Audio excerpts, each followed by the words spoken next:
I guess Kira wants to join in as always. So, hello, happy Sunday to everyone. I just thought tonight we could hang out a little bit. I put the link in the chat if you guys want to come hang out with me. And if not, that's cool. We'll see how many people want to join. I wanted to talk about how now that the full moon in Scorpio has ended, how you guys are feeling, as well as just kind of random things. I'm willing to chat about whatever. So if you want to join me, click the link, come on in. I think it would be really fun. And I am going to start out with a light language blessing before we start. And so I want this to be really interactive, if at all possible. Yay! Okay, so light language blessing. Kira's here, as always.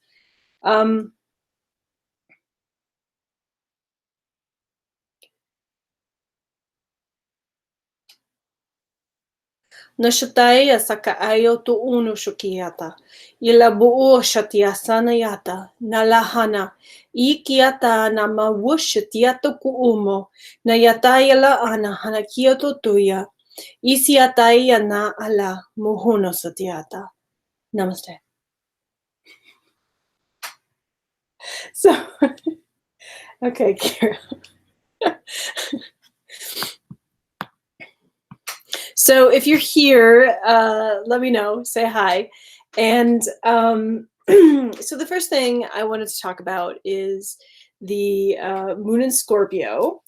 And we just had that, and I'm hoping for you guys that the energies have lifted a little bit. I know it was kind of crazy for the last couple weeks. I personally feel better, so I hope that you guys feel better as well. And the moon in Scorpio, when this happens, Scorpio is all about like your deepest feelings, continuing to collect the pieces to realize all that you've become. And also, it's a time of really intense emotions. So if you've been feeling that, you are not alone. And it seems like we're having some problems here. Let's hopefully we'll have a seamless, there we go.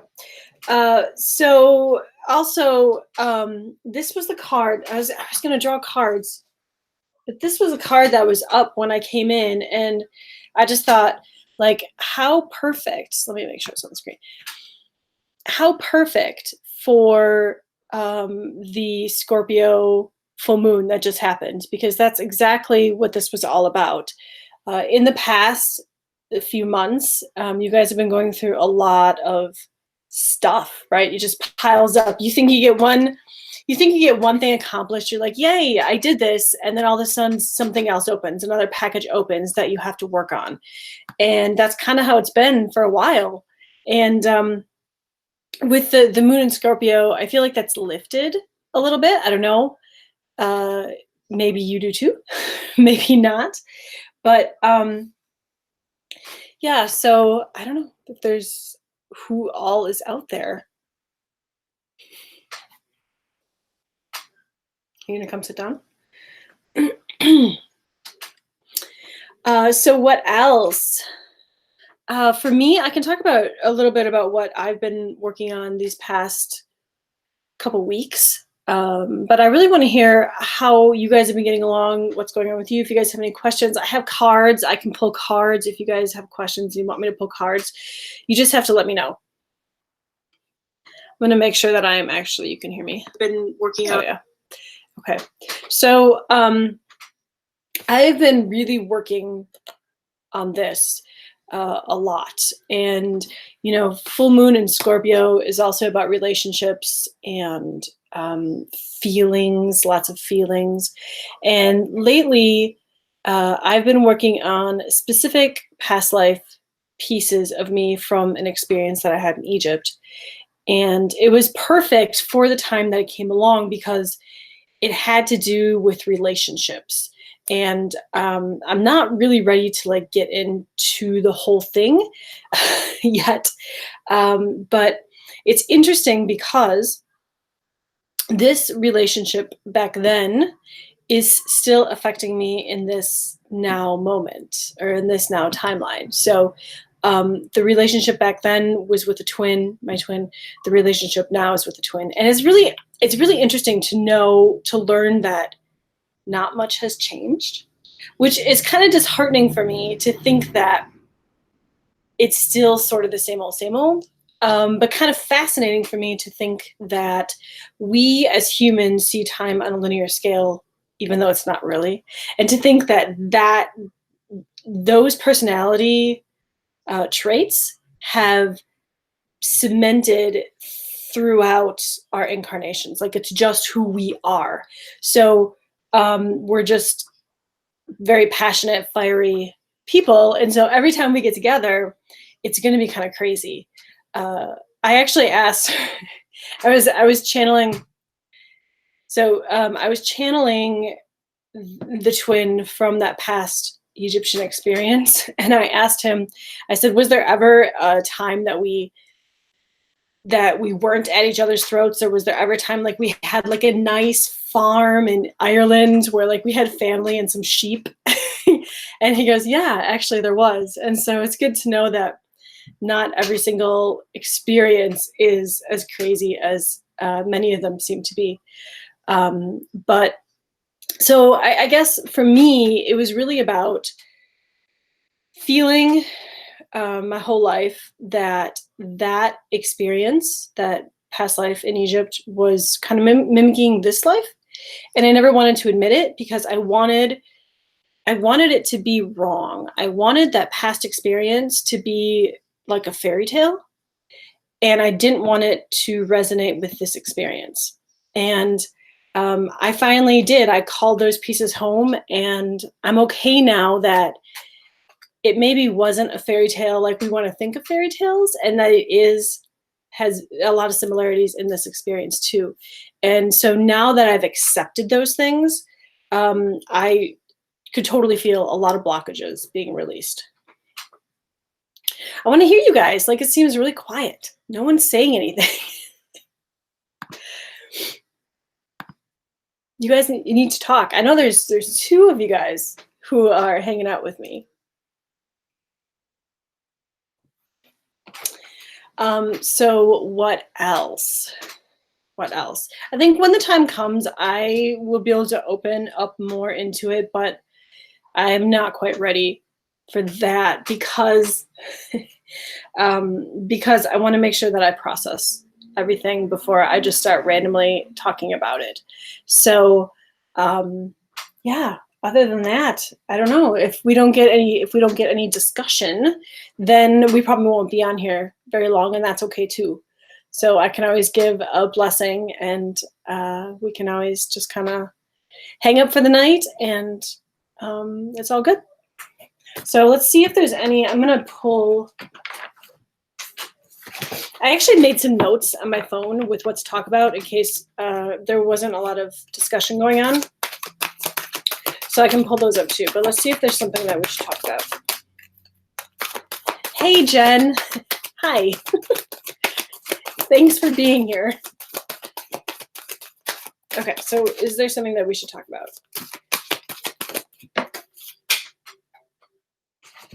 Let me see.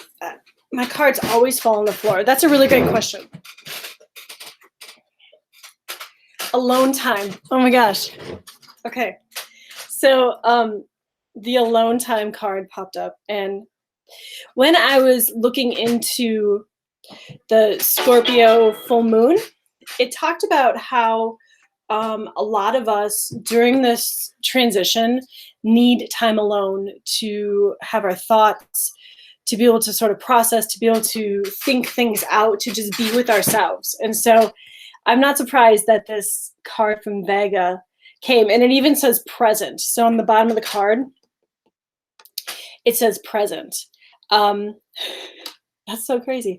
So Jen asks if everyone has a twin.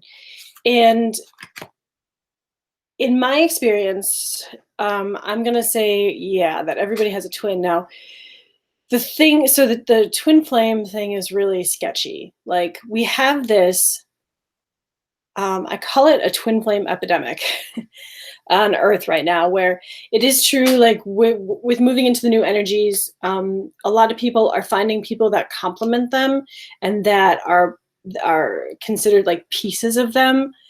But I think there's a lot more going on with this twin concept than people want to really talk about. And one of those has to do with my own experience with a twin. Now, if you're not familiar with what a twin is, they say that a twin is a piece of your soul. So, like when your soul was created, they say that the soul split into, you have a male and a female, right? Masculine and feminine. And those two split off to experience faster, so they can get back to the whole faster, and they can learn and have different experiences and incorporate. So it's like male, female, yin, yang, positive, negative. It's all the polarities coming together. And they say that your twin and you won't meet until it's your last Earth incarnation, which I totally think is bunk. I know for a fact that that's totally not true. You meet when you schedule it into your life, when you schedule into your life path. You meet when you have difficult missions and your twin is there to push you to find out who you are. And honestly, like, that's why I'm here now, is because I was just pushed beyond my limit at times to figure out this great mystery of why we are, how we are. And when I was going through this, there wasn't really a term for it. There wasn't really a label. And you guys know how much I love labels. But it really pushed me at that time to figure this whole connection out. So they say that the connection is unlike any other. And if we're going to put a label on it, twin flame it's an okay label, I suppose. But you're so similar and yet you're so different, and you have this amazing connection, but yet you have these polar opposite polarities. And so if things are good, they're great. Hey, Cosmic Christy, it's so nice to see you. When things are bad, they are really, really, really bad. And so a long story short, I think everybody does have a twin. I don't think it's as common as occurrences as people would like to think it is. Now, having said that, I think there's also something going on with this is going to sound totally crazy, so just bear with me.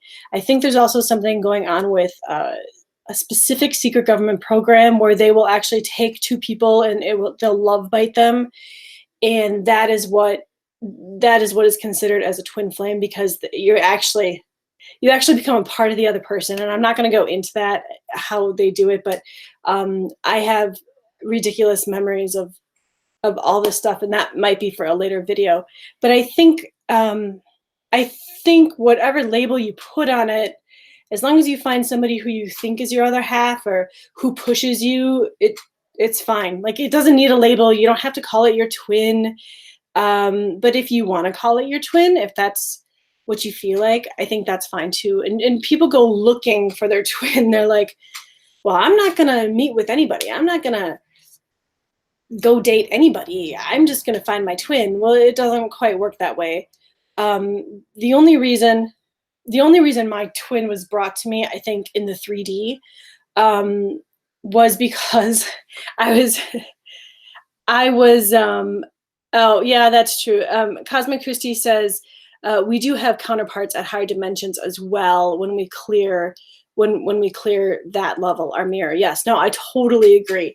And like a lot of times they say, your twin can be your guide, or your twin can help you when he's not here in the 3D. But like right now, I guess I'm specifically talking about 3D, but it is true what Christy said, that your twin, you can have higher counterparts in higher dimensions. Oh, so Jen says, I'm not looking for my twin. It's just everyone's talking about it. I know, it's like this epidemic. Part of me wants to put out this twin flame video and be like, this is what happened to me.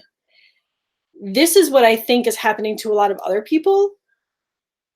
and I don't really think it's a genuine twin flame, genuine twin flame. I'm not sure how to put that. Like soul connection. I think it's more of a manipulated AI connection, but I'm not sure I'm ready to put that video out yet. And that's great. And that's another thing. Jen said she's not really looking for anyone but herself, and that's perfect. And that, like, so if we tie that back in to the whole full moon in Scorpio, like that's what it was all about. That's why, and of course I didn't leave that card out, did I? Oh, I did. That's why it was all about calling our parts home. And thanks, I think, thanks to my twin, I really, that's what set me on the journey to find myself. And now I know, I know who I am, and I'm that has really solidified me here in this now, in this existence. And it's really pushed me to be a better me, because now I can look at all the things I've done and all the different timelines, and I can see how all those bits and pieces make this current me up, even though I may not be exactly like a specific past life. You can kind of pick out, once you know your experiences, like what those experiences are specifically that you're bringing to this now. So I agree. I totally agree, Jen. You're usually, they say that you're not going to find your twin until you find yourself. You have to have you in a good state before you can bring in another person. And I don't think that's just related to twin flames. I think that's related to anybody who is in a relationship or who is looking for a relationship. I think it's silly if you're not in good standing with yourself, and if you don't know yourself, a relationship with somebody else is not really going to work. You have to really know yourself and be happy with yourself and love yourself and be in a relationship with yourself before another relationship is going to work. Just my personal opinion. But it's true. Like Cosmic Christie says, the twin flame thing is a huge black hole to keep us stuck. And it really is. And Cosmic Christie, you and I should talk more about this, because I think you and I are on the same page with this. She says, in order to quantum leap this dimension, we have to be clearing. Some of us were with karmatic Orion love bites, others in unions with higher dimensional aspects. I call them mission mates. I love that. I love that term, mission mates. Yeah, I totally agree. And like on live videos, I don't really want to get like too technical with like with like government programs and like other AI stuff and stuff. But like I think on the base level, that is what's really contributing to a lot of these twin flame scenarios. And like Cosmic Christie says, it's all about keeping us stuck in that phase and not searching for who we are to learn about our higher selves and get us out of that phase. Yeah, I would totally love to. Definitely. Oh my gosh. So Orion. Okay, let me tell you a story. So the fact that you brought up Orion, when we were just kind of getting started, I was talking about how I was researching. I wasn't researching. I was more meditating and talking with with one of my past experiences and past selves in that experience. And I was learning more about this Egyptian life that I had experienced. And it's really interesting because like one of my main things is to set history straight. And what I mean by that is that I'm a historian. That's what all my degrees are in, like history and anthropology and archaeology. That's what I am. That's my trade. But deeper than that, at a soul level, I consider myself a galactic historian, where I have all these memories of the way things were. And then you can see what they teach you in school. And then when you when you yes, well, I briefly kind of know about the American Pharaoh. I don't know if I've actually watched his stuff, but I have scrolled past, I think. And when you look at the two, they're very different. And a lot of times what they teach you has reasons behind what they teach you and why they teach you, and like what they try to wash over in history versus what actually happened. So they will never tell you, and a lot of times sometimes they don't know, they don't actually know the true history. But that's what I find so fascinating about having these discussions with my past selves, is that oh, you were calling me that. There is, I believe there is some guy who has a channel, and his channel is, the name is American Pharaoh. But that's cool. Yeah, American Pharaoh. I'll take it. I love it. We're all American Pharaohs. But um, so one of the stories. I mean, they kind of are stories that I was learning about was the Orion Wars. And this is like a massive topic. We're not going to go into it, but um, I always I always knew that I had a role, a massive role that I played in the Orion Wars, and I just always knew that like ancient Egypt was the spot, the spot where everybody kind of met, like all the galactics met, and it was like this hybridization area, and there was just a lot going on aside from what they're teaching you in school about that. But when I was talking with a past timeline me, she was telling me that, because I said, I have this feeling that this was not one of our favorite experiences. Why? Can you tell me why this wasn't a great experience? And she said that not only was she dealing with stuff here in the 3D, in Egypt, in the palace, stuff like that, which for any of you star seeds, you know that like just dealing here, being a star seed, dealing here in 3D is like hard enough. She said she wasn't very human. She was human looking, but she wasn't very human.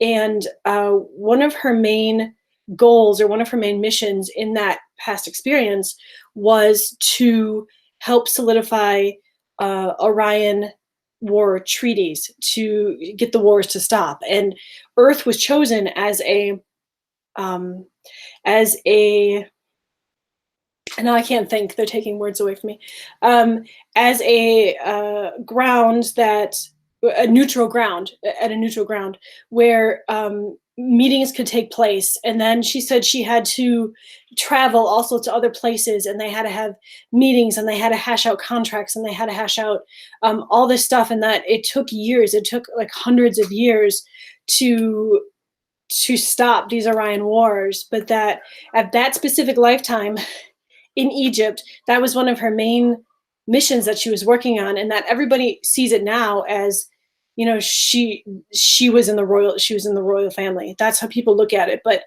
she said there was so much more going on behind the scenes that our modern history doesn't know, because that information has been lost for good reason.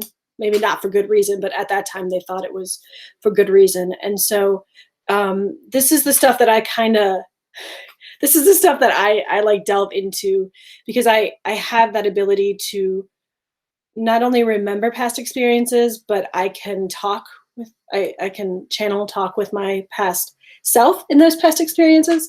Um, and so it's a matter of, giving a different side of history, and then people can eventually decide what they want to believe. But it takes a lot of it takes a lot of guts, I guess, to do that, because um, you're going to always have those who feel differently, and that's fine. But then you want to have those that want to fight, and you're like, what's, why? Like that's really stupid. So yeah, eventually, you know, this stuff will come out. But it's when you think about like the Scorpio full moon and calling our parts home. I mean, that was a huge part of me that I called home. And I did. I had so much alone time, like during these energies. I was talking with the Thanks, Jen. I was talking a couple of videos ago about the Schumann resonance and how if you look it up, it actually changed. There was like two black lines where it completely stopped, and that's like the vibration of Earth, right? And then it like reset and changed, and now it's vibrating a different way. And this whole time, I think most of us have been feeling these energies, and we have these astrological events happening. We have these moon phases and stuff happening. We have the solar minimum happening, which is really screwing with like the tilt and the axis and everything of Earth. So everything is changing so fast, and we all feel that. And I think sometimes for people who don't quite understand or aren't in touch with themselves, they don't know why they're not feeling well, and they don't know why they why they're feeling out of sorts, or what's going on, why are they having this buzzing. And so this is where we kind of can come together, and we can say, you guys, it's okay, like this is exactly what's happening, and this is why you're feeling this way. But hopefully for you guys, it should have let up a little bit. Let me just read some of these. So, do they ever tell us or teach us? No, they don't. And I know, like, it's worse now. When I went to school, it wasn't as bad, but like now they're trying to completely take things like the Holocaust out of history. And I just it's in the so we have these things called timekeepers. We have galactic historians. Like, the Earth's history is actually kind of like the Akashic records. I mean, it's being kept regardless of what they're teaching us. Like, there are some of us who have access to the full gamut of things, so they can't really cover it up. I mean, they could try. Cosmic Christie says, basically, we're undercover agents. We are so undercover agents. Oh my gosh. Just getting good in Egypt again. Tons of work there this year with birthing Horus. Yes, totally. See, I put the link, Cosmic Christie, I put the link up there. You should come in if you want to come in. Jen, same with you. Come in if you want to come in. Okay, so no, I know you were joking. I know. Like my inflections. Okay, so this is like another thing about the way my human DNA versus my galactic DNA is. I lack that. I like that like emotional thing in my voice a lot of times, so you can't tell that I'm like joking, or that like I get it, but like I get it. So like it's totally cool. I understand. I understand. Okay, so yes. Okay, I wasn't going to go there, but maybe we should just go there. So Cosmic Christie says it isn't necessarily being erased from history. It ends up that it never happened. We had to clear back to the 46 genome key code. 33 was destroyed, and so that erased those timelines. Okay, so yes, what Cosmic Christie said is totally true, and this gets into so many aspects of how time is actually how timelines are actually manipulated, how there is a secret government program that I found out I was actually involved with, that they have a few that can not only jump timelines, like I can jump timelines, but they have the ability to send you back and to change things. So it was kind of like there was a show for a while running like that where they would jump back and they would change things. And so history is constantly being written and rewritten. And right now there is a problem talking about erased and manipulated. We have a timeline. Cosmic Christie, you might know about this. We have a timeline problem right now in Akhenaten Nefertiti's timeline. That timeline is so screwed up. They actually themselves, the Akhenaten and Nefertiti, don't actually remember what really all went down. It's so messed up. So we're gonna go in and we're gonna try and sort it out. But like that's some of the work that I do when I'm sleeping. And so when we get it all straightened out again, then I'll let you guys know. But like it's because time is not a linear thing, because all timelines are happening simultaneously, it can become very confusing for those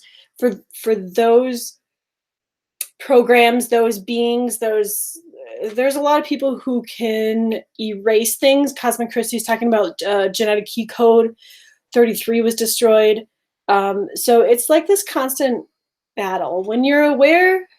So here's the thing, like I've said this before, when you start becoming aware of self, you start realizing that it's not just you in this 3D here, but it's you on such a multi-level that so much stuff is going on. Sometimes it can get really overwhelming. And I was at this point a couple of months ago where I was actually saying that I can completely understand why ignorance is bliss. Not that I promote that idea, because I think education and working on oneself is the way to go. But like I was just so overwhelmed with everything happening in all the different timelines that I just wanted to tap out. And Cosmic Christie, I'm sure like you've been there, girl, right? Like sometimes when you're dealing with 3D stuff and you're dealing with all this other timeline stuff and all these other past experiences, you just want to tap out. I've been there. I've so been there.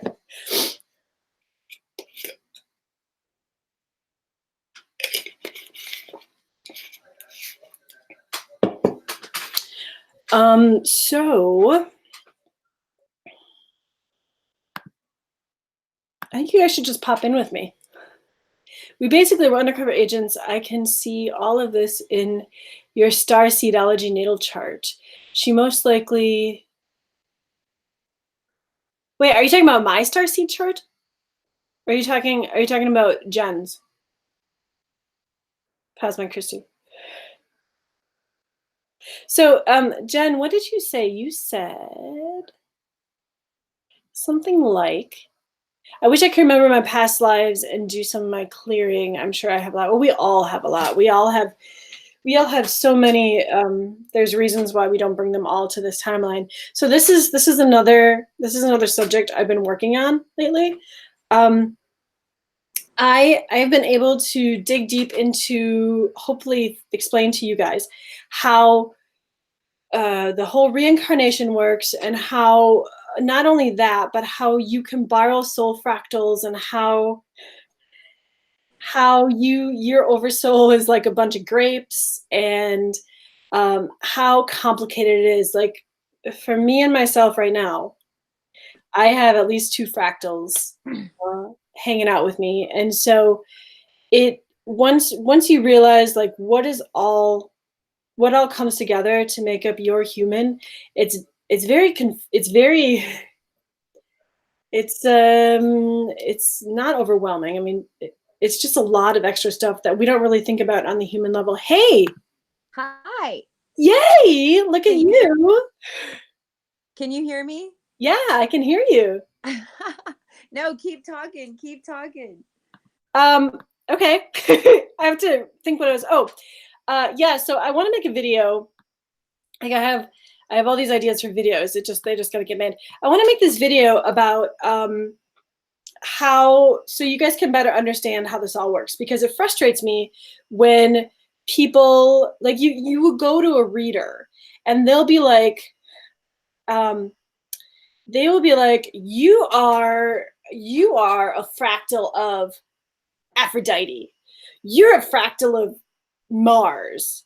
Like, first off, nobody really has explained, I think, what that means to people. Second off, like, how does that whole concept work? Like, do you have just it's unlimited number of fractals you could just throw at people and be like, here, you want a fractal of me? Like, what does it mean? How does it help you? How do you work together? How many fractals can a person give? How many fractals can a person receive? Does it really make a difference in your now person? All of those things. I've been working on that, And I'm going to get there, and I'll be able to explain it to you guys so everybody can understand it in a really simple way to help them kind of better understand themselves. So you jump in, Cosmic Christie. Well, what's so freaking amazing is that this is exactly what starseedology is. Oh, really? And it not only that, but those of us way showers that are at this point right now in integrating, in finally really integrating the down that we received, since 2017 really is what's happening right now as this karmic cycle has ended and we're stepping into that maternal. And so what's happening is there's what's so beautiful is I just hung up with Quirky Cosmo. She's doing the same thing. It's but in a different way, right? Because there it goes, and that's, and not fractals but aspects, right? So what we're all remembering is how to define what it is to be a being in this realm.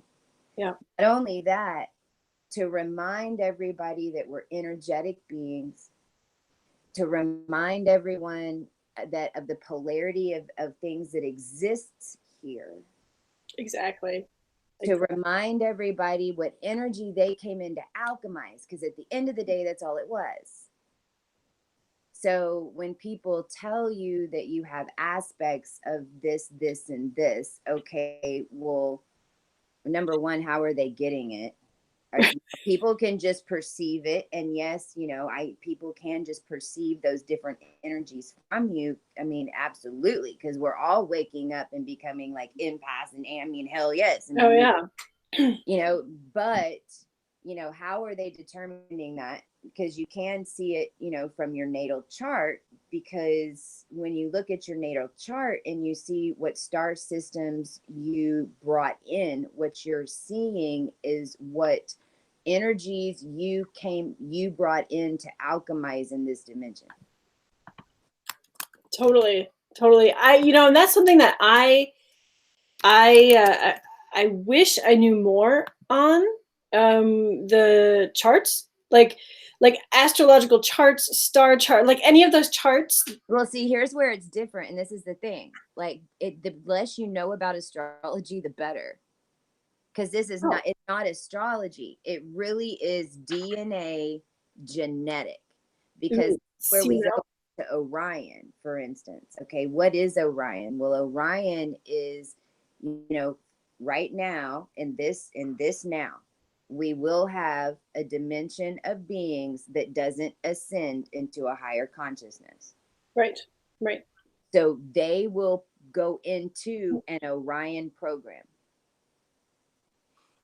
Now, and this is what's so cool, because in my experience, I birthed out of a program, Bellatrix.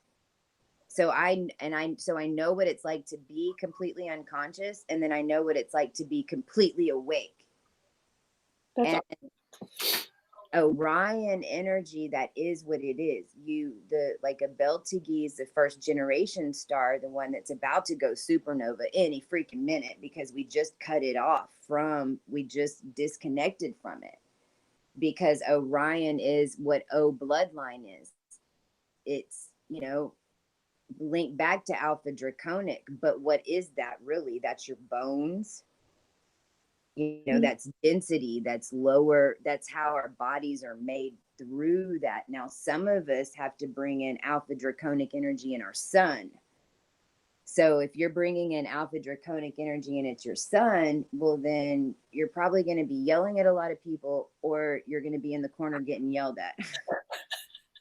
Oh my gosh. You know what I mean? Yeah, totally. I have a question from chat. So Jen wants to know who you were talking about. Was it me or Jen or I? With the starseedology chart, she most likely has, I'm going to pronounce it wrong, Ophiuchus. And has shared the knowledge and experience so much. She wanted to know who you were talking about for that. Whoever you were discussing that had all that ancient Egyptian knowledge. Oh, that person and myself are the same person, just different Okay, time. that's you. Okay. Right, because see when I look, and that's what I'm saying, like when you look at an astrology wheel, and that's what's really cool, because I'm almost done with the ebook. I mean, Awesome. remember, this is just codes that when I got activated in 2017, these codes came in. This is what I used to unlock my consciousness from a program. Now it's like everyone's got little pieces of this story that's all coming together in different layers. You see what I'm saying? Mm-hmm. And Yep. it's more of that esoteric feeling. So this part just links it back to that quantum angle and describing those energies in that aspect. But I will address real quick before I shut up, because the thing about the Cleopatra and the Nefertiti, all of those things, right? Yeah, yeah. That's another like twin flame type trap, because it's kind of the same little trap if you think about it, because it's what it is associating all of those timelines to a physical presence, and you can't. In order to keep ascending, you have to look at it from a macro perspective, because that's the only thing that can trump what was here before. Exactly. So what is your opinion on this? I'll give my opinion after yours. So Jen wants to know, so if your DNA can change, can your blood type change? Yes. I would totally agree. I have physically met people, and so Rh negative, that really is Ophiuchus, because remember, Ophiuchus might be some ancient knowledge, but that also means that's some heavy ass dark shit that you had to bring in and alchemize. That's some heavy karma, right? And so Ophiuchus really is, if you will, in a lower dimensional aspect, you can call it Rh negative. But understand that now it doesn't matter if you're basically everybody's getting AB negative blood infusions right now. Me, everybody's getting blown up like the AB negative monad right now. Literally, that's what's happening. I am actually getting human DNA infusions. I've been getting them for at least a year, if not a year and a half already, where like a lot of people these days, it's like the cool thing to have like galactic infusions. Well, you're getting right now. You're getting them, like everyone's getting it within their DNA. Oh, I know, but like these other people are like, they will request specific galactic infusions. Yeah. So where like me, I have to have human infusion. Yeah. Grounding your energy. Yeah, I'd love to look at your chart. Yeah. Yeah, that would totally be awesome. And that's what's so cool, because when I'm done with the ebook, it's so easy to go look at your chart. Everyone can read their own, man. It's going to be, I can't wait. That's so awesome. I'm almost done. It's so easy to do too, because really all it is okay, pull up your chart, and do you have any planets in this little window in Taurus or this little window? If so, then read this. That's so cool. I love, those are like my favorite books, where you can pull them off the bookshelf and you can flip to get your information. But then like if you can also look up for somebody else and get information for them, with the I think it's so synchronistic that the cat is literally on your head with its ass in my face. So I was gonna talk about, Jen, you were talking about you don't want to be in any program. I think if you've tuned into this, like if you're on our wavelength, I think the further you get along, the further you'll figure it out. I'm not gonna specify things for you, but what I do want to say though is, in my now reality, I don't go to the doctor very much because I don't need to. I'm not in that vibration. I'm not in that vibration. But when I do have to go to the doctor, so like I had to go to the doctor. Oh, hey, David. I had to go to the doctor for. I thought my appendix was going to burst this one time, right? And I waited and waited and waited, and then finally my husband was like, "We got to go in."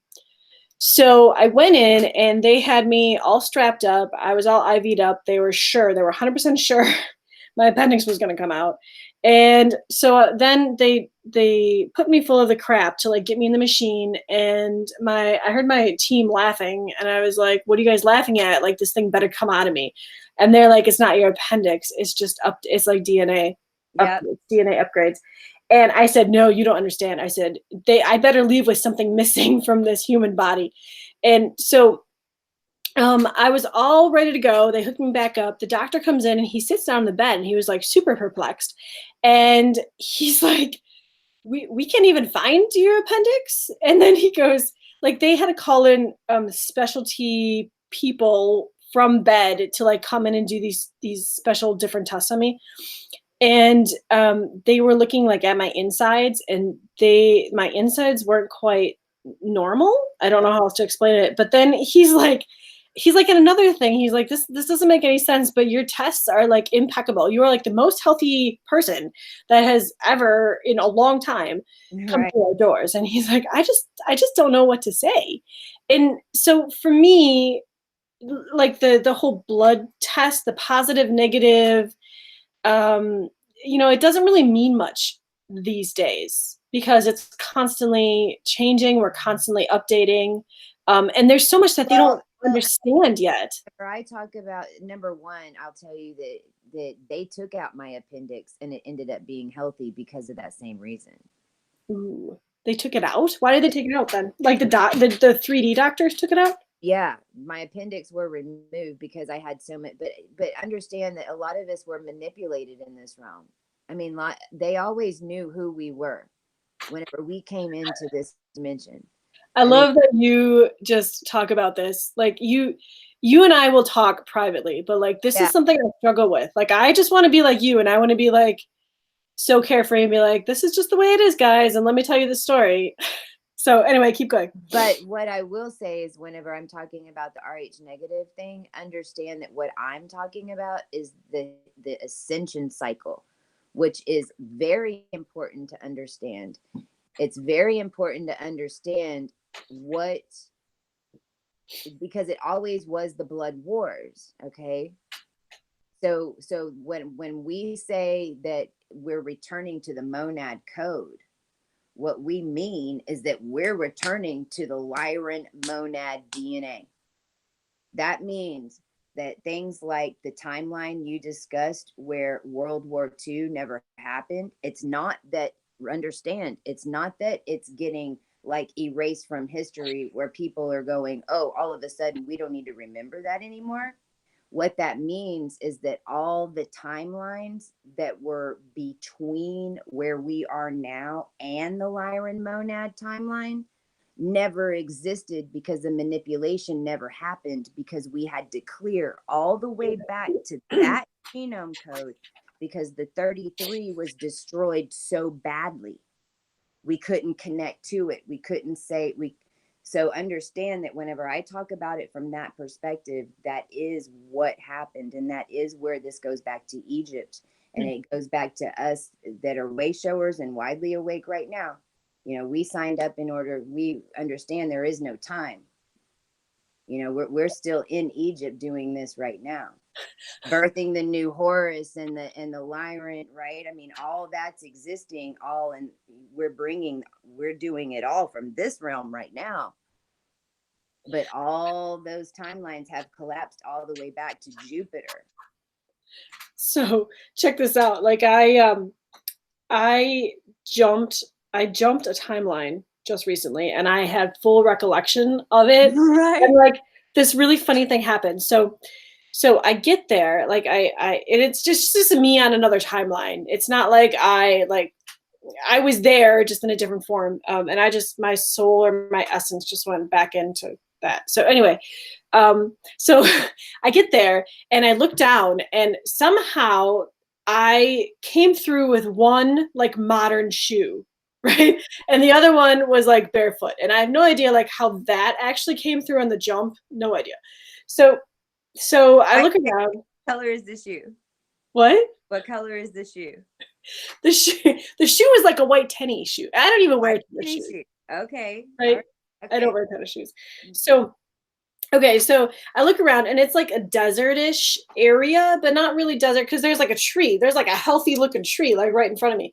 So I wasn't sure, like, because I'm aware of everything that's going on. I wasn't sure if I jumped to like a different timeline on a different planet, or if I just jumped like a different timeline on Earth, or what was going on. So then I reminded myself, like, don't even worry about that. Just focus on your now and see what's going on. And so there was this tent, like a canvas tent, but it was shaped in like a honeycomb shape. Interesting. And this guy, this like he was wearing some sort of, maybe not pants, but like Egyptian skirt is not really the word for it, but he had something on, but he didn't have anything on his chest, right? And he had a really nice chest. So so like I was watching him, and he takes my arm and he walks in and he sees my shoe on the ground, because I didn't put it on, like it was on the ground. And he picks it up and he looks at it and he goes, "This will not do. This is a machine made shoe." And I looked at him and I said, "Well, you're just gonna have to get me some handmade shoes then." And he threw it over his shoulder. And so then like we're in this tent, and I drew it out in my journal, but it was like overcast. And so like he's standing here and I'm standing here, and like we're talking, and there's this bed over here. And it's a really nice bed. Like it's not just like a sack. Like it's not like a fancy bed, but it's a nice bed. It was almost like if it was like a war, like an encampment of some sort of. Yeah, I can picture it, girl. Is it golden red? Is what? Gold? Did you see? Is it like golden red? The your dream? The bed? Yeah. Shut up. Yes. I can see it. Oh my God. Okay, this is so cool. Okay, so like, okay, and I'm thinking, boy, he's really attractive. He's really attractive. Get but out of the bedroom. What? I said he's making me hot. Get out of the bedroom. Right. I love that you're like peeping in, right?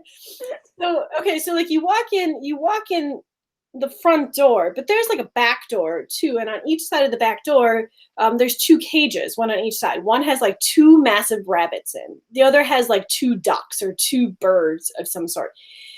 And it was overcast, and so like we're both kneeling on the bed, and like we're talking work. We're not like flirting. I mean, I am looking at his chest, but like we're talking work. And it was a very serious talk, even though we're like kneeling on the bed. And all of a sudden, because you could hear the wind, all of a sudden it gets really, really quiet. I'm hearing negotiation. Yes. Oh my God. Oh, this is so much fun when someone can tap into this. So, okay, so we were negotiating, and so the wind stops. It gets really, really calm, and all of a sudden he must have heard something, because the rabbits got spooked. And then the rabbits got spooked, and then the ducks got spooked. And then he throws me on the bed and he goes, "Quiet." And then I realized that I had jumped bodies. And then what happened then is like myself back here in bed, for whatever reason, had this freak out moment. And instead of like gradually going back, which is like always what you want, it's like the easiest on your body, I get shoved back in. And so I open my eyes really quick, and my heart is like just massively large, and it's going boom, boom, boom, and like super fast. And I kept telling myself, like the human 3D me was like, calm your heart down because you don't want it to explode. And so I'm just like laying there in bed being, okay, heart, calm down. Like we're back in our like body. We're back in our now body. It's all good. So I don't even know, like I never even got to know if it was like an ambush or like what was going on. When was this? When was it? Yeah. I want to say last week in the afternoon at some point, because I'd been so tired and I was sleeping. I was taking naps. You have to remember that the full moon last night, I mean, just ended this karmic cycle. I mean, this is all energetic, how we this massive amounts of energy. I mean, we basically just cleared hell. That's right. That's right. I forgot. It's so funny because like my days are not, I have to look at a calendar to know exactly what's going on, because this moon was a big one because it's a Scorpio full moon. This was the Wesak full moon. This is the Buddha and Christ full moon. I mean, there's 23 countries celebrating the Wesak right now. It's the merge of the Buddha and Christ. And so this May Scorpio moon is called the Wesak, and it's powerful energy, and it happens to be right before the summer equinox of a brand new galactic year. I mean, remember, June is the new year. Yep. This is a brand new galactic cycle. It really is like we've had two turntables and a microphone is what I've been saying. It's like we literally had like the record on the left and the record on the right, and we had to like create a new record. Then we had to go make sure humanity got written on it. The situation you did, that was a negotiation on a timeline that had to take place, that you and your etheric stood in on that timeline, and you were in a dangerous situation, and you did complete what you needed to complete, but those things had to be rewoven back into the fabric, because remember, this is just the stuff that was forgotten. Oh yeah. And I never got my handmade shoes, damn it. I'm sure they would have been like super cool. They would have been so fly, man. That is so crazy how I was totally seeing it all. Oh my God, that's so crazy. That's so awesome though. But yeah, I'm going to jump off now. I'm just so grateful to be able to talk to you about this, because it's been fresh on my mind. And I think it's super. I can't wait to see what everyone's putting together and us starting to really share. And I agree too. And it's like what I'm, now that everything's been completed and I've had some time, to integrate and really step back from being a voice and from being a leader, and from, right, because that was a lot of the programming that I had to break out of in order. Because what we have to remember is that it's the matriarch, we're the queens. Now, I don't care if you're a man or not, but energetically, what does that mean? That means we hold the space for it to happen, and we allow it to happen, and we intuitively are guided to make decisions, not by force.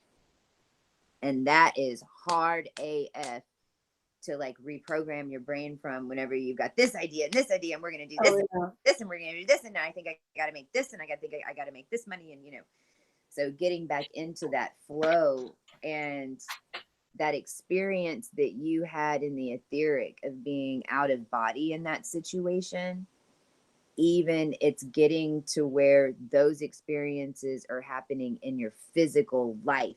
Oh my gosh. Yeah. I had experiences that I'm dealt with pirates and crap. I mean, in Flagstaff. And it's like you don't have to be sleeping. Like, we don't have to be sleeping. I can be working, and I can still have that same vision of exactly what's going on. No, but I'm saying that being guided, like, because what ended up happening at the end of the cycle was I fully stepped into missions where I was completely in guidance, being guided to specific places and reenacting, like, meaning I was in the bar. I saw exactly what everyone else saw, but because I had at that point embodied such a higher aspect, that's why I was led there, because I was undoing timeline things.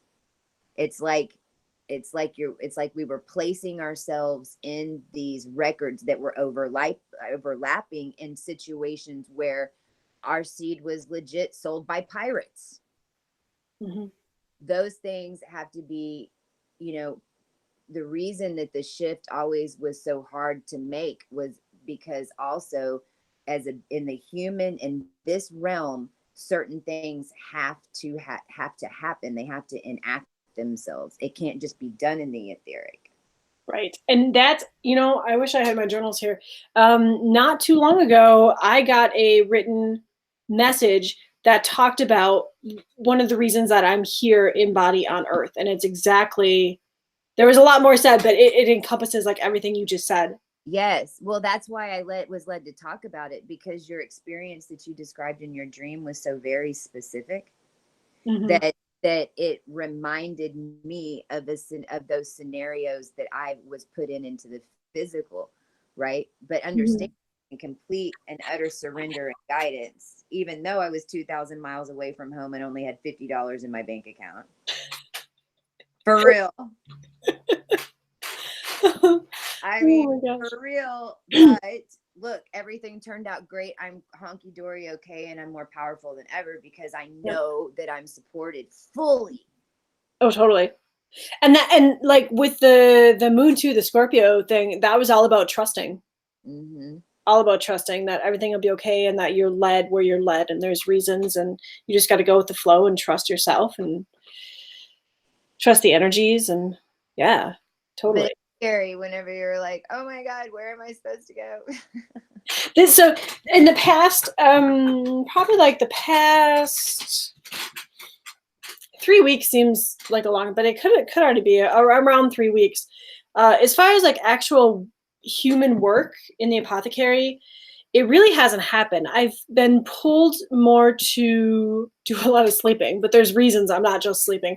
It was almost like that big end push. So if I wasn't meditating, or if I wasn't writing, or if I wasn't doing astral stuff, we were just traveling to really random places in the state, and I was doing blessings. And like, you just, when you Yeah. have that call to like tie up the loose ends, you just do it, right? Mm-hmm. Like, but I'm glad you mentioned that because it kind of tied everything up for me. And remember too that travel, some of it, remember that some of it isn't now.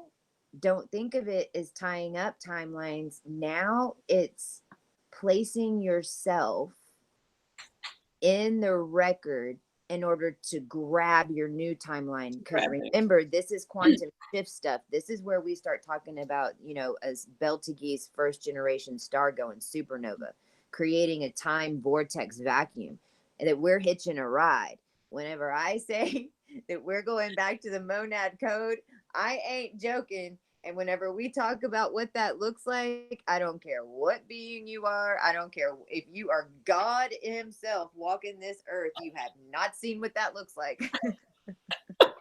We're not exactly sure what's going to happen.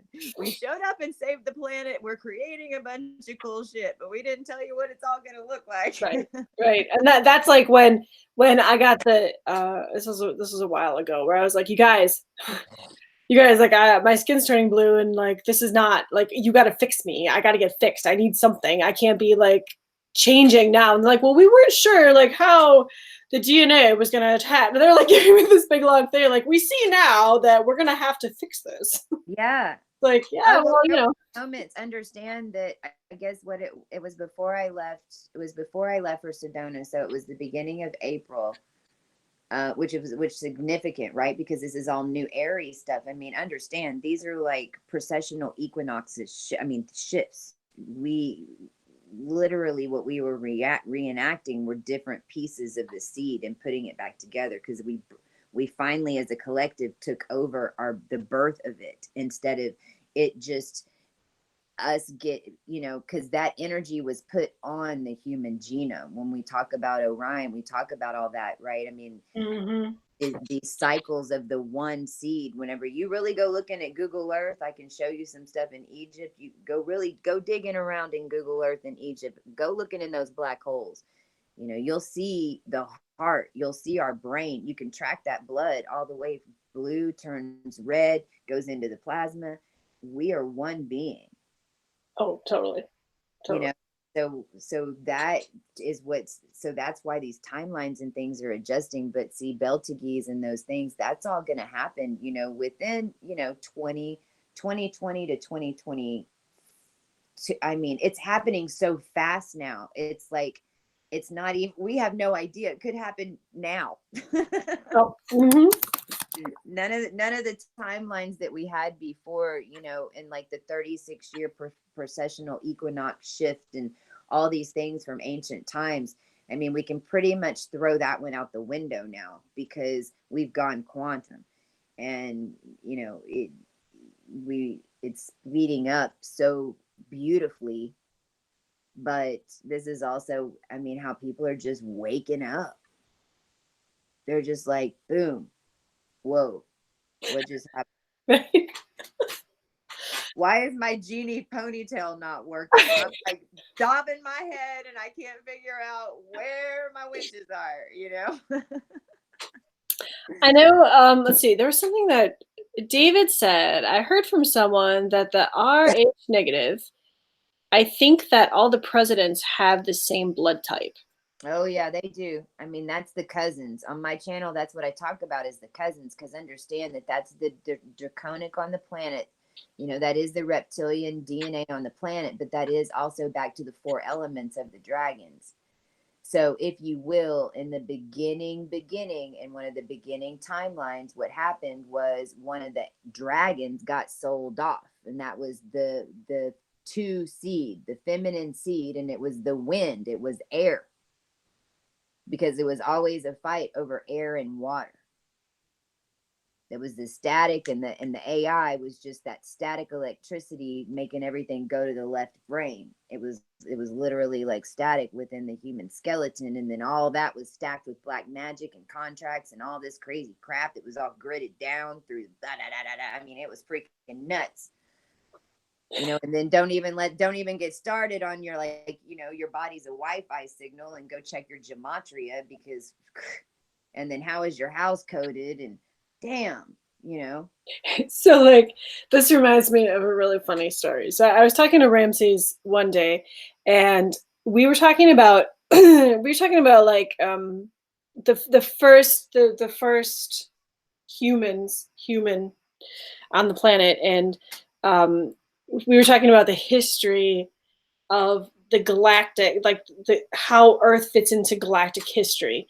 And he like randomly said that if he would write, he would love to write a, what, I don't remember exactly his words, but something about, he would love to write a like a history book that would encompass everything. But he said he's not quite sure how he would structure it, because there would have to be like semi chapters within the chapters to be able to update everybody to make sure they know exactly how that happened and where they are.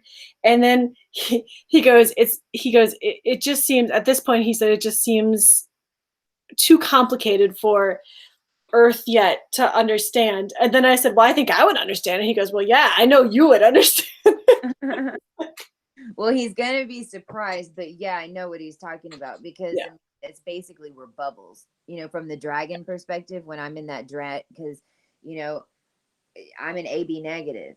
I know what that means. You know, what does that mean? That means that my soul, the last ascension cycle, because understand, when I'm looking at the wheel, the natal wheel, that's what I'm looking at. I have all that reptilian Anunnaki DNA, man. Like, I'm the one they didn't want to wake up. I'm the one that, like, I mean, because if you really get down to it, because I understand who I am. I am an ancient, like you. This is where we have this connection. This is where Wendy, this is where we have this frequency that we resonate to each other because of that. I can look at your chart, but I know you've got a bunch of Sagittarius energy, and that's that Ophiuchian energy. But then that's where your Akash goes back. That's where we're linking, right? Well, that is basically RH negative. Understand that energy is just high frequency energy. Well, when you come into this dimension, when you come into where the energy isn't moving as quickly, then your energy has to separate, because it can't go in all together. Boom. It separates. So then you get it in those 12 houses. This sounding familiar? The 12 gates, the underworld, the 7 gates, right? That is the zodiac. The whole point is we're getting out of the zodiac, right? You have to blend those energies back together to ascend out of it. But you remember that, you know, you're blending those different aspects. You know, like, for instance, I have a 6-planet stellium in Libra, right? Well, Mm-hmm. I didn't know anything about astrology when I first got activated. I just knew I had this crazy rare blood type. And then the first thing my soul does is go get a starseedology, I mean, a quantum starseed chart. I've only ever gotten like 3 readings. I mean, that's the first one I ever got. I mean, right? Because I mean, this is all coded and written, right? When you get to the other side, you're like laughing. But the whole point is for each of us to understand what we brought in. Because now what I'm telling you, as soon as you can really understand what you brought in, then you embody that, you know, whenever you really can see, you know, my inner, like for instance, you're more galactic, right?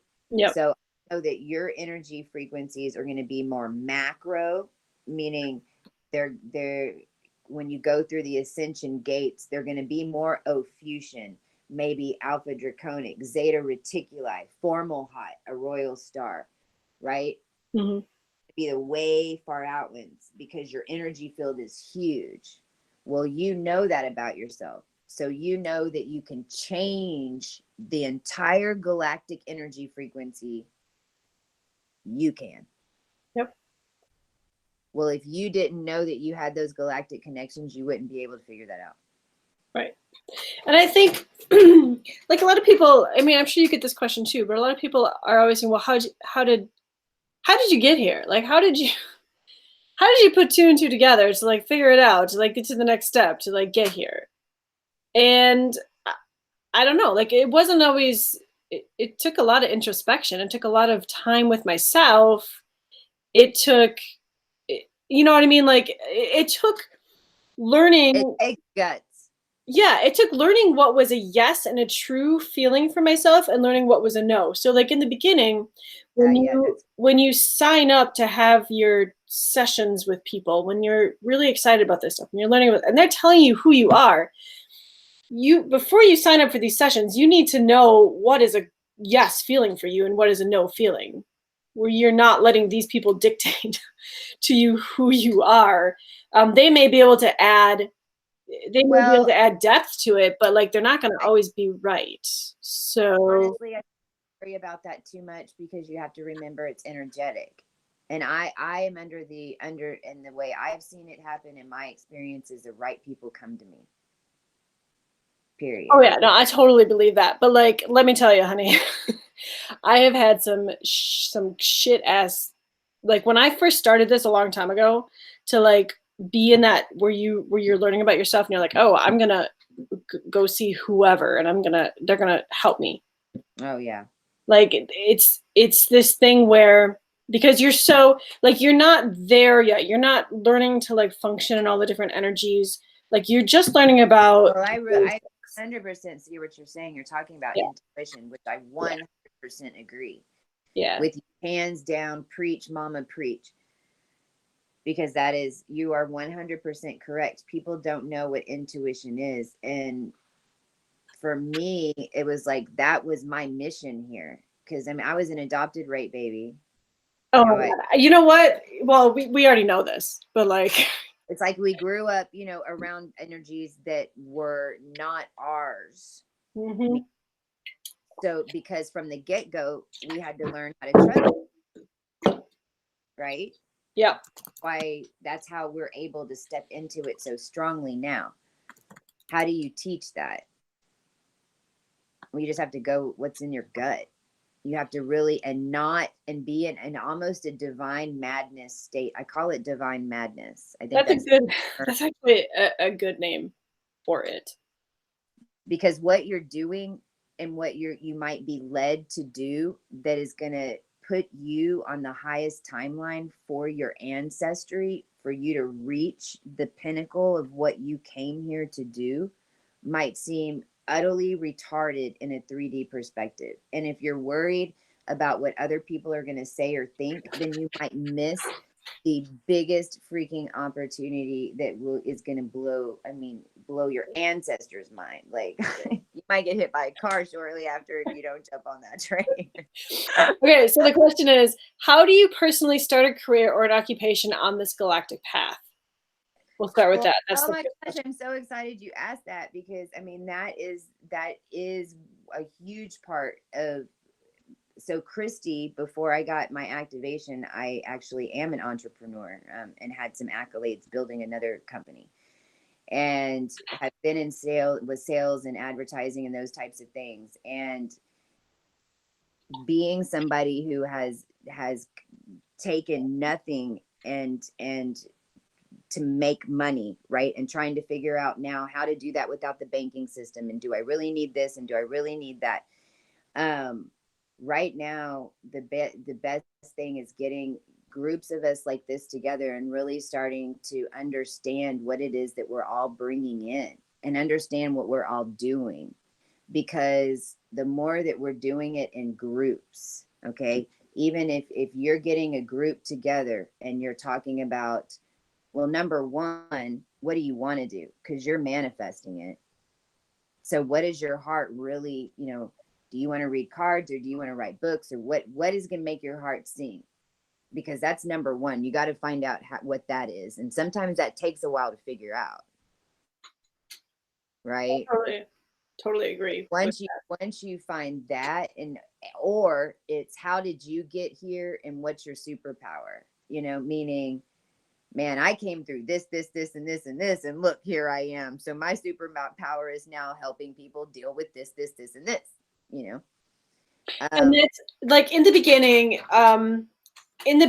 I had this big push to help people with like the twin flame thing, until I really sat with myself one day and myself said, there's going to be so much more on this twin flame issue that's going to really push you to understand it better. And there's so many other things that you can help people with.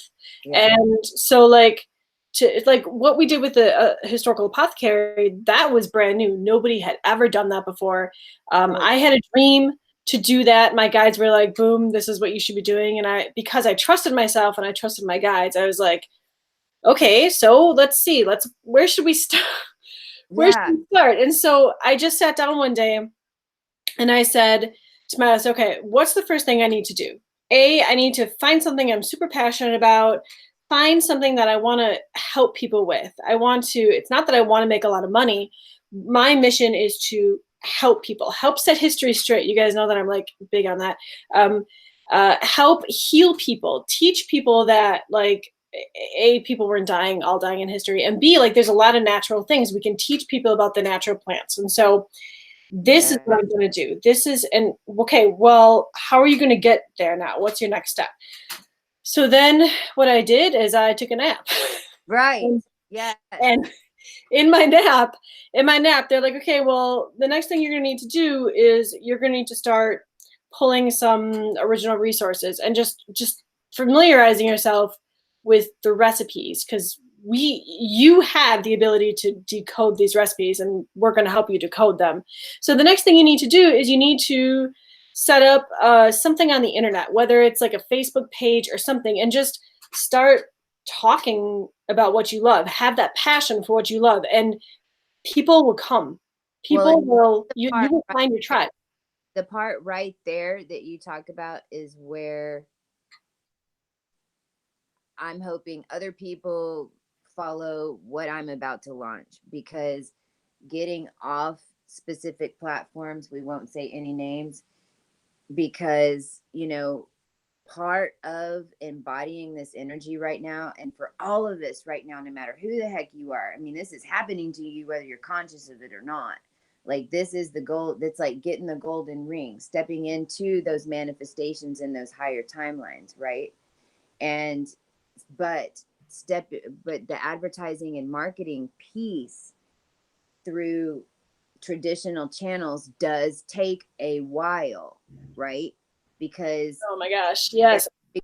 And so how do we fix that? Well, we get off those channels. Well, what should we do in the place? Okay, we're not going to build, think about it. We're not going to go build all these, we're not going to run all these applications. No, we're getting in groups and we're talking about, okay, for a year, 2 years, I've been talking about Be Coco Chi.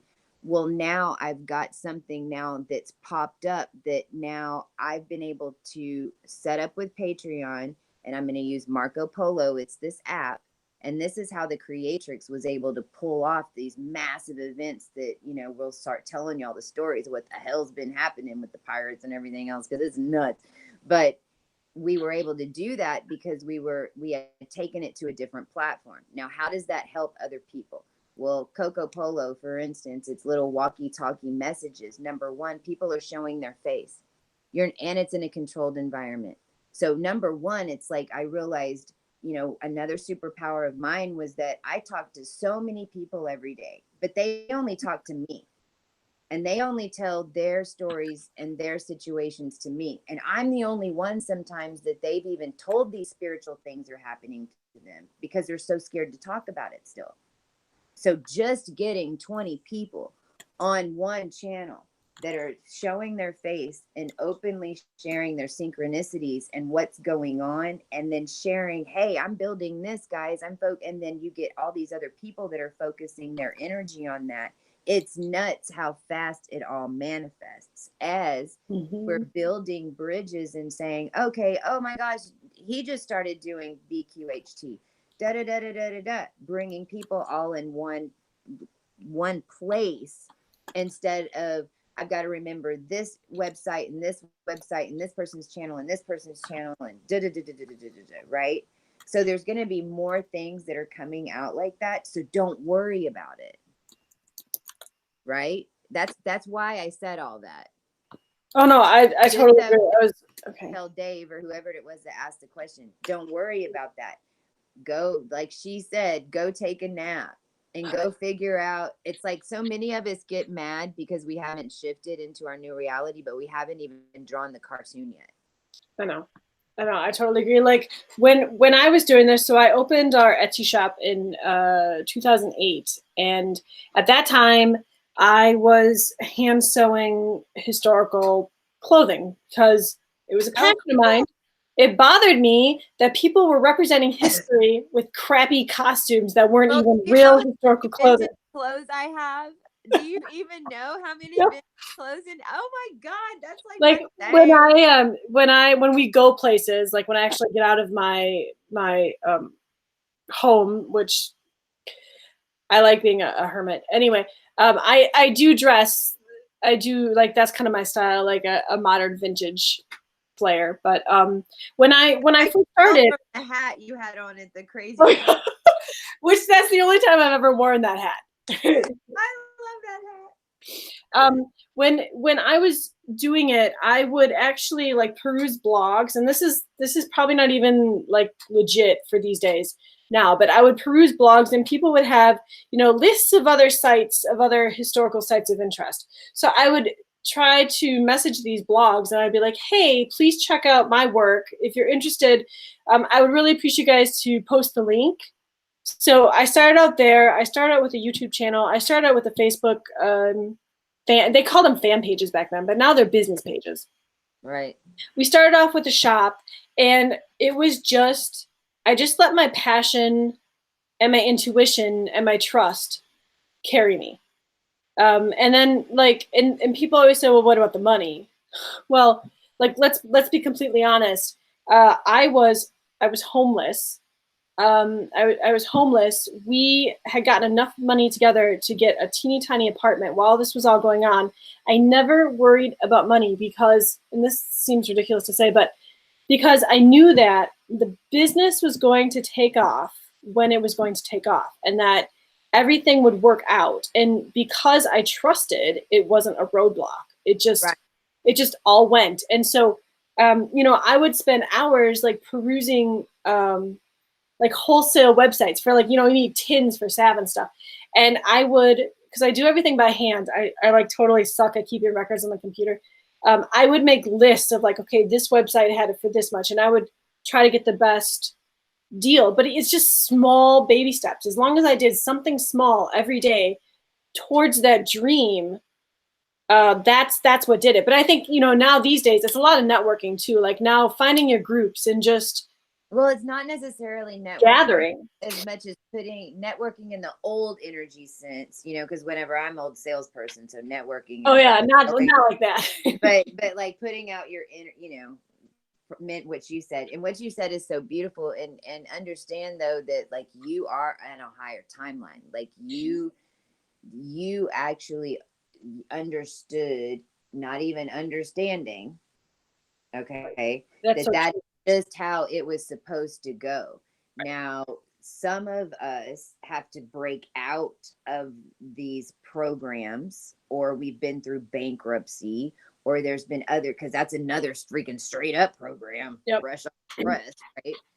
That is focus, on on those steps and pushing forward. But the way you did it is exactly it. Now, for those of us who are in the program, we get in situations where we're 2,000 miles out of town in the middle of a mission with $30 in our pocket. Because then we understand that we completely trust, and then we learn the lesson, and then we can become like you. Now, or you can just switch it on and tell your consciousness to start doing it doing it that way and not have to learn that lesson. But if you have to get down to the bottom of it, and that has to be the stubborn ass, that's how it's delivered, it will be delivered, and you will be. And like, there was choices that we had to make. Like, do we purchase the ingredients, or do we have like steak for, do you know what I mean? Like, right, where does that money go? So we would eat like ramen noodles and eggs, but and then like purchase those tins. But you know, when you think about it logistically, I guess it makes more sense to like.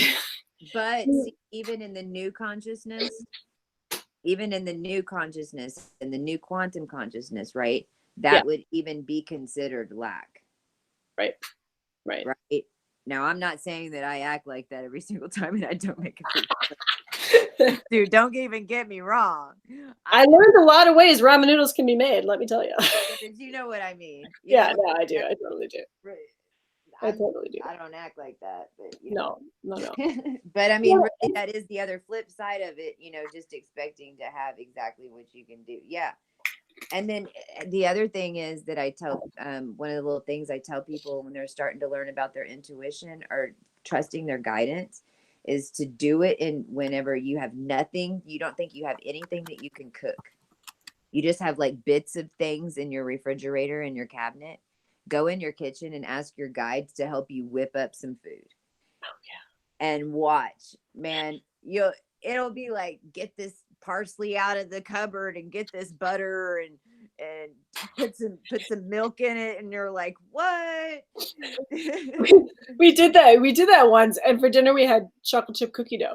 And so my now husband, he's like, but my mom told me I can never eat raw cookie dough. And I was like, dude, you can eat raw cookie dough, you can eat it, it's fine. And so then like I get sidetracked with something else, and like he's on the couch eating this cookie dough, and all of a sudden he's like, I don't feel really good. And I look down, like almost all the cookie dough is gone. Like, that is a lot of cookie. He's like, but it was so good, and I've always wondered what it tastes like. So like he was on the couch with tummy aches because he was so excited about like his cookie dough experience. So yummy. Oh my gosh. Yeah, good time. I'm gonna hang up. It has been so wonderful, so wonderful. You have my email, right? I do. Yeah, it's in here. Yeah, I spelled it out so it could go through. Yes, I love it. I will totally email you. We have a lot of program things to. Yes. And because the way also just with this Coco Polo, it's really cool because guys, the reason too, y'all can copy this. It's a free app. All I'm doing is setting up Patreon and setting up groups, because if you have a network of people, that you're supporting, you can charge or not charge, but understand that that's a huge gift that you're putting those people together, and that's what I'm going to start building and networking. And so, and in doing that, you're able to meet other people, and we're all expected to do energy exchange. Right. And if we can just keep supporting one another, and we can build these other platforms, even on different people's applications, then so many can quit their jobs quickly and get out of that completely and come help. And so, oh my gosh, just getting because my husband has worked with our business now for years, but just getting him out of that factory, he was a supervisor, getting him out of that factory, like his health and his feet, like it's so amazing what that does to you, what being in that paradigm vibration, that program does to you. And then of course the other thing, which I know is really hard for a lot of people, but we really worked hard to make sure we paid everything off, make sure we weren't using cards, making sure, and like it wasn't a quick thing because money was tight to begin with, but whenever we had like a Christmas bonus or something came in, we put whatever money we could to paying off those cards and only buying things with the money that we had. And so it's like step by step getting out of each of those little programs, it helps. Right. Well, and honestly, for me, I was on the flip side because, because of the karma and everything that my crazy lifetime experiences that I had, I lost my business. And I was in bankruptcy. And so I ended up 13 and then 7, and I cleared all that. But then I was able to manifest getting out of my house, even though I owed $100,000 back mortgage. I was able to get out of that and get it all paid off. Like I had the experience of working through using the energies and actually working to my favor to get me out of it. I didn't get rich. It wasn't that but it was fair.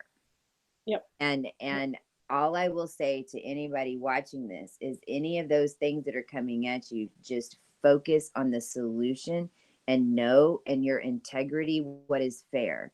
And you will bring in that consciousness solution now, because we cannot think about them how they used to be, because all those patriarchal controls, I don't care in what, they're crumbling. I mean, come March 20th, 21st, we're pushing the start button on that new record. Shit's fixing to get trippy. I was gonna say I actually received I don't even know how to say this. I received a letter today that's been passed through some channels that was an official governmental letter that talks about exactly that the things are changing, and wow. what did you just say? Wow. That's Yeah. so cool. Yeah, I'm trying to like pick the right words for it, but it was I was like, whoa. Holy crap. So just don't even focus on it. If you've got a bunch of, I mean, and I know this sounds bad and a lot of people throw pineapples at me, but whatever. Young pineapples. If you've got a lot of debt, who freaking cares? It's all ones and zeros and digits. None of it makes any sense. Don't pay your credit card debt. Go buy the laptop, start the career. If you are sitting there, well, there's going to be a time where this whole thing is going to fall anyway. On that debt, then you're creating more of that debt cycle. Now, what's going to happen? They're not going to come get you. Take that $400, buy the laptop, get some business cards made, and start getting your services out there and telling the world who you are. Right? So that's just my take on it. Yeah, I mean that's cool. But I'm the rebel, man. For real. It's cool to know that like we're so much alike, but yet we are individual as well. And like that's just two different ways to solve the problem, and it doesn't matter. You can solve it either or. It's all right. Good, Exactly, because we're all the same. Yeah, it's all good. It's all good. I love you, Mama. I love you too. Mama. I couldn't see any of the chat stuff, so I don't know what was going on. It's all good. I've been kind of watching it. So grateful as we go along. Yeah. I'm glad that you joined in, and I will send you an emails and we can hook up a time to get it all. Sounds beautiful. Bye, travelers. Okay. Bye-bye. All right. So yeah, I'm so glad she popped in. That's really cool. And David's here, and I don't know who else is here. Let's see. We still have 3 people, including myself. So what do you guys want to talk about next? Anything? Somebody had a question about like how do they recognize their past experiences? I think it was Jen. I don't know if Jen's even still here. How do you recognize your past experiences? And I think that it didn't work for you, David? Well, if Christy got in, it should work just fine.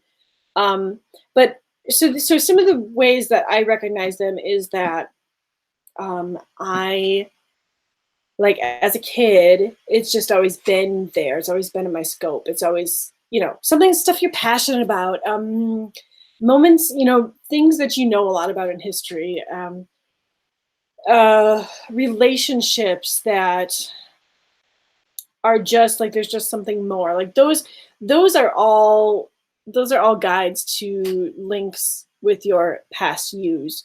And they're all over. You just have to pay attention to the hey Jen. You just have to pay attention to the signs, and it's just all about learning how you and your guides how you and your guides talk, I think. So Jen says, back in 2012, my blood type was documented when I was in the hospital due to postpartum wigging out type thing. Oh, poor thing. Yeah, I think, I'm sure, I have documents. I have documents as well. I just haven't had any major stuff done for a long time, but who knows? Next time they take your blood type, it could be totally different. Yeah, actually, we were just talking about a friend of mine and I today. We're just talking about DNA, and I had asked a question. The question was, how does the whole DNA thing work? Like, on an easy to understand level, how does the whole thing work? And what I was told was that there's so many levels of DNA that, like here on Earth in 3D, they only can see a specific number of strands, and they have their own ideas to what those strands stand for. But as far as you and your oversoul, you have like an essence that is you, that kind of follows you throughout your experiences. To add to that essence, you are going to have your 3D, some of your 3D family genetics put in there. You are going to have bits and pieces, the lifetimes that you choose to be with you in this now. You're going to have bits and pieces of those DNA, of that DNA in there. And they gave me one more DNA. So there's different DNAs, and I said, well, like, do we do that as souls? Are we like, oh, we're just going to pull this DNA and that DNA and that DNA? And they told me that as you would go to like a specialist, a specialist doctor for things, that there are specialists who like take care of that. And they go through with you, the specifics of the DNAs and the DNA strands and stuff like that. So I thought that was really fascinating. It's a very simplistic way of describing it, but at least you can kind of get an idea. And now, like Cosmic Christy and I were talking about, that DNA can change all the time. So it's not like just because you come in with something, like that's what you're going out with. That's not really how it works. But you do take bits and pieces from various places. So yeah, wouldn't that be interesting? Next time you go, you can see. You'll have to let us know if it has changed. I think that'd be really cool.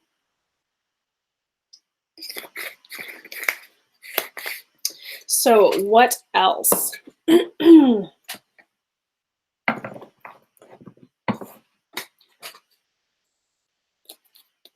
What else? Let's see.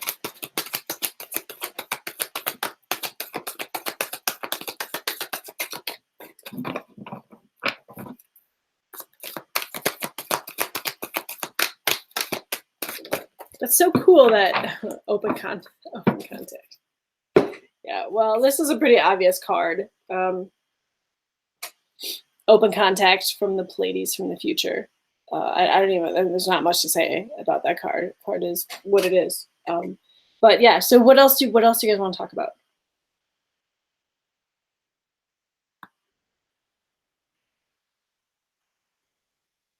Do you guys have any questions? Like, I can pull cards too. If you guys have questions, I can pull cards for you guys. Let me go through my notes, because like I wrote these notes down and I never even.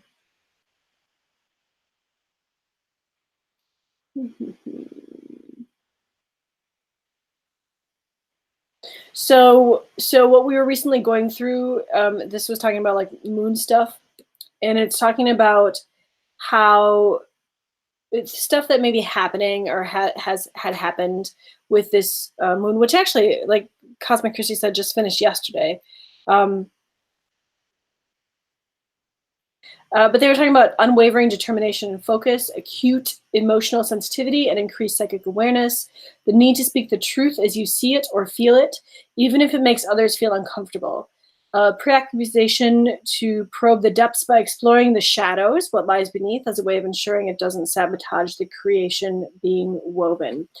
And how true is that? Like, that's all about, I mean, if we just look at it as ourselves, because on this channel, I really focus on yourself. Like we're all working to change the world. We all have our missions, but I think it starts with yourself. And so working and exploring your shadows. So I'm sure you guys have all been doing that stuff. Let me know if you guys have any questions about that. I've always been passionate about helping people heal, especially when I started doing the original, not American, I totally know what you mean, yoga. The kind that really helps the body cleanse out every part of the body, emotionally, physically, and spiritually. I hate the entire idea of how it's mostly what doctors want to just give you a pill instead of finding the root cause. No, I totally agree with you. And I think that's really cool that you're passionate about helping people heal. I think a lot of us starseeds, a lot of us galactic humans, I mean, that's like our core mission here. Like we really want the best for this planet and for its people. And what I like is that you're going back to the original yoga, which is like how I feel about going back to the original teachings, going back to the original recipe. I really like that. That's cool. Let's see, along with being very interested in our energy in general, and of course somehow it's all connected. No, I totally believe it. And like that's the same thing with how one of my missions here is to help people understand that like doctors are still necessary. I'm not saying they're not necessary, but our doctors are so corrupt now that like there are sometimes you have to go to the doctor. If you have appendicitis, there's no doctor, you know, but you have to. But for common things, we can treat those naturally a lot of times. And so that's where I'm really passionate about, like showing how historically people did that and they survived, and they weren't doing it with, you know, like lead and mercury and stuff like that. I mean, I'm sure some were, but yeah, I think that's one of those things that's slowly changing. And I think like the pharmaceuticals and the doctors and the people who are changing it is us. It's the ground crew. It's not it's not them. The doctors are the ones who prescribe all these medications just because the prescription companies will pay off their debts for school if they can prescribe so much, or they get kickbacks from the drugs that they prescribe, you know. But like I think on the other side of that, we can still train good doctors. And I read this one article once about a guy who became a doctor.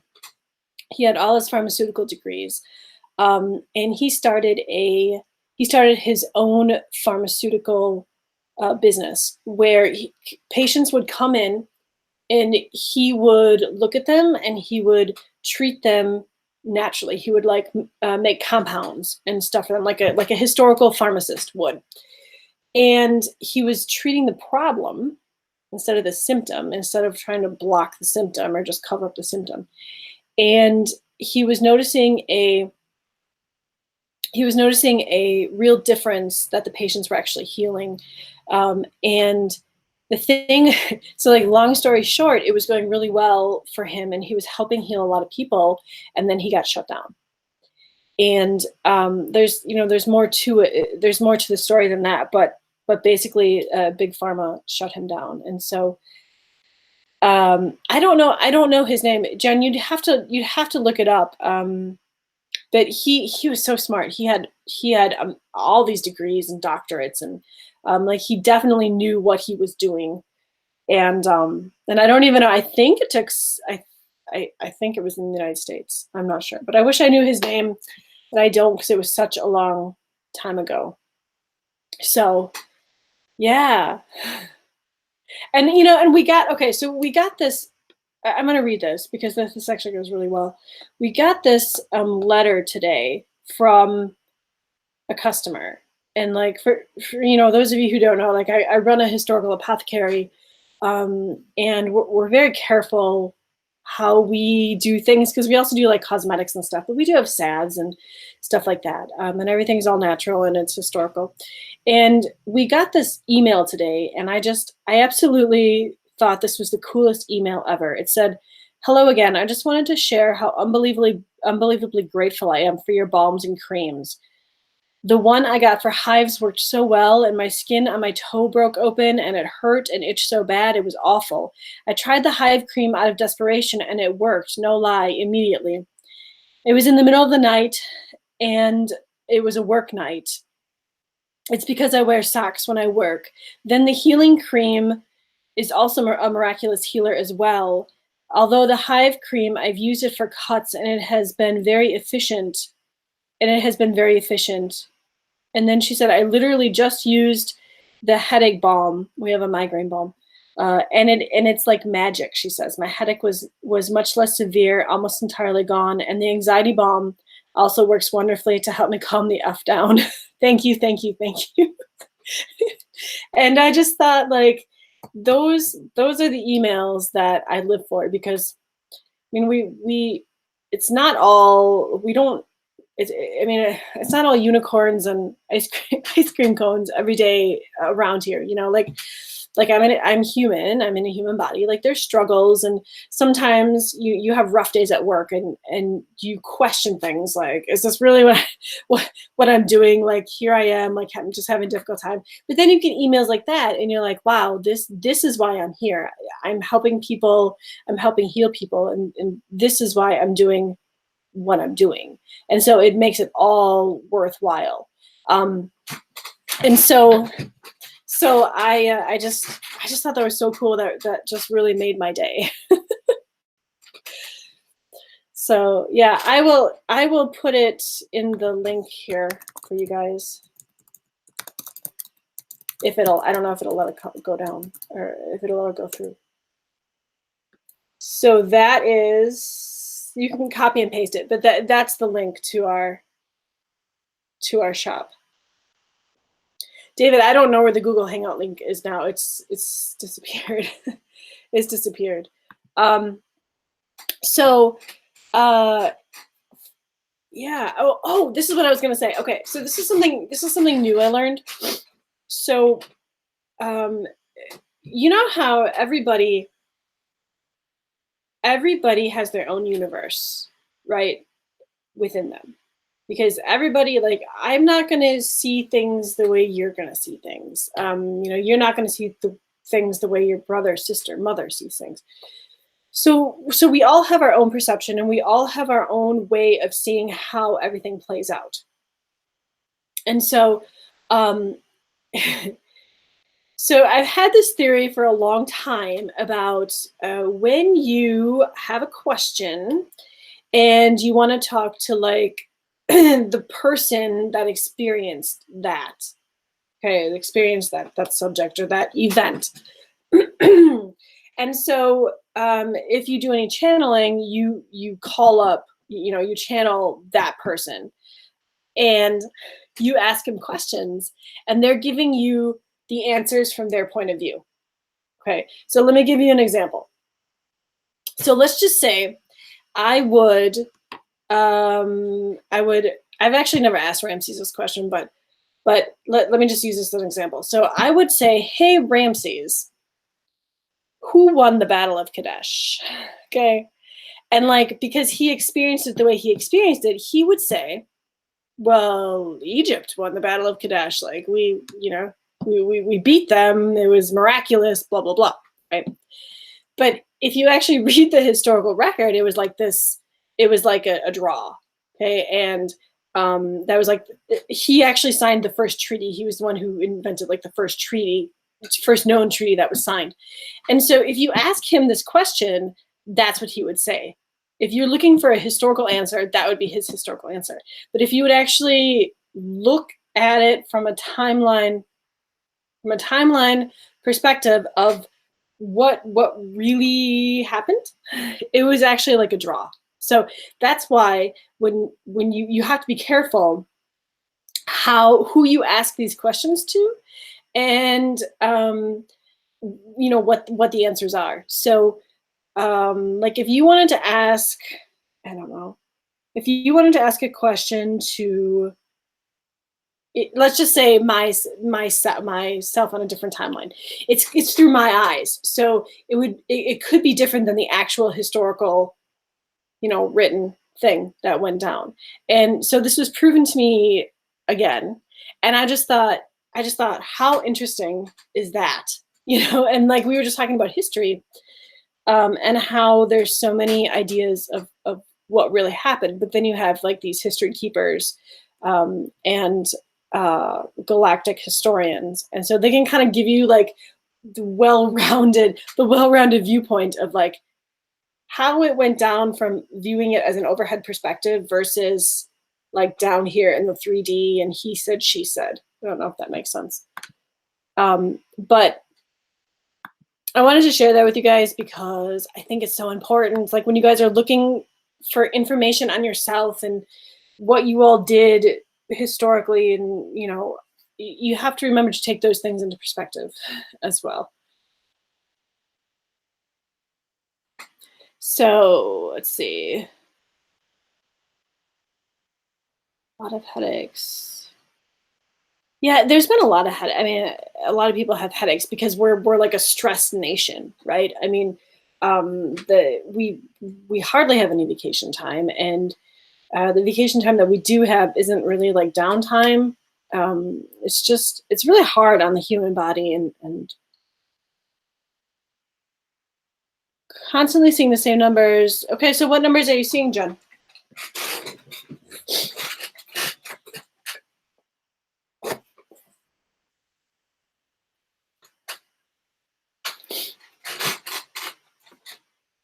I like numbers. I like numbers a lot.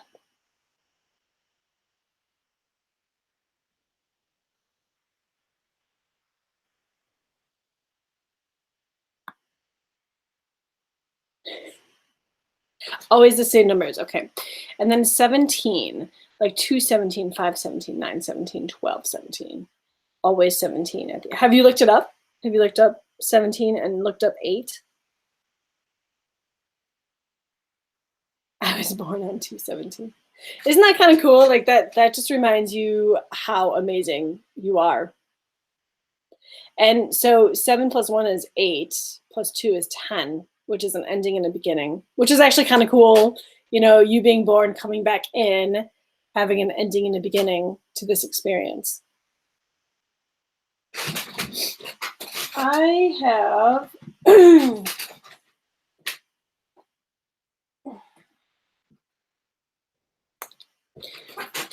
I have numbers. Okay, so 8. 7's 8. 8 is one of the most powerful numbers of all and symbolizes regeneration, transformation, and positive change. It signifies material success, worldly prosperity, as well as spiritual power and the balancing of opposing forces. When an 8 appears in a spread, you could be facing a time of upheaval in your personal and professional life, but on a spiritual level, it might not feel welcomed until it's explained. But all upheavals lead to new, expanded perceptions. Yeah, 8 is one of my favorite numbers. I have a lot of 3s, 6s, and 8s in my numbers.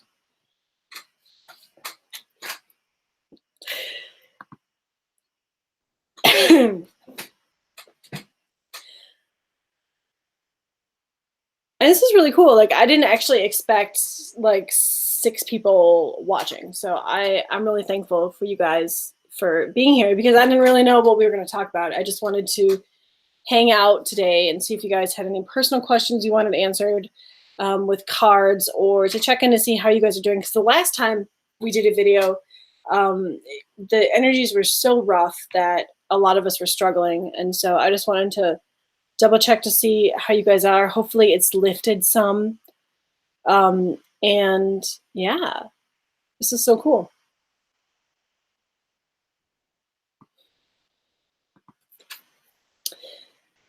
So I think that if we have nothing else to talk about or no other questions, I think now would be a really good time to end the session. And before we do that, I want to give you guys a blessing. And and yeah, so Nashutaya siki ita ayo no oto pashatiataka na ala I uana satiata niko onataya la hanasana yoto bonajiata ayaka onati nalia shanitiata kotiata alana nisitiata kanate ukuputayasha nina la ana sana itata uma hanataliakata na sanatia boshunata ayakana hanasila I washa duaya Musha tuaya. Nali okupa ayana sitia kana hana. Ila itu upashika anati na leo dosho ko onata yabu oshata. Nasana la hana ka ashata biasanati bu utu tuna siata la ana hana ka ana. Bishati asana. Nala. Namaste. Blessings to you guys. And I want to say one more thing before we go. If you guys are like just outside walking around, even if you don't speak light language, you can mentally give blessings to the sun, the sky, earth, the flowers, the bees, feel free to do that. Because you should. No, because it's always needed, and we should be giving blessings to Gaia. And so I just want to thank you guys for coming in today, and I want to send my love to you. And always, you guys can reach me if you have questions and things. Temple Beautiful. Is your Temple Beautiful? It's either Your Temple Beautiful or Temple Beautiful on Facebook. We actually have a page. I never post on it, but we have a page, and you guys can reach me there with messages. Also, I put in our link for our shop if you want to check out what a historical apothecary is like. You can do that. And then also we have the Temple Beautiful YouTube channel. So I am starting to do like past lives and such things on the Etsy, our Etsy page. And if there's something that you guys are needing or like questions, feel free to send me a message there as well. So David's got one last question. Do you know much about what lineage means or aspects of it? Okay, so in a 3D terminology, yes. In a galactic terminology, yes. Going on different timelines, dealing with programs, yes. So it's very multifaceted, and you would have to break it down to tell me, what lineage you're talking about. Some lineage, just because you have this big grape of like all the U's that you've ever been, doesn't mean you're going to always bring the lineages through from all of that. So it will be in your essence for sure, and that's just like the multifaceted you that you are of all your experiences. That's what your essence is. And so your complete lineage will always be available in your essence. But if you're talking about like lineage and DNA and stuff, it's very confusing, and I would need to know exactly what level you're referring to. But we can definitely talk about that later. I don't want to keep you guys. It's 11:33 my time. It's a perfect time to stop the broadcast. So thank you everyone for tuning in. Much love.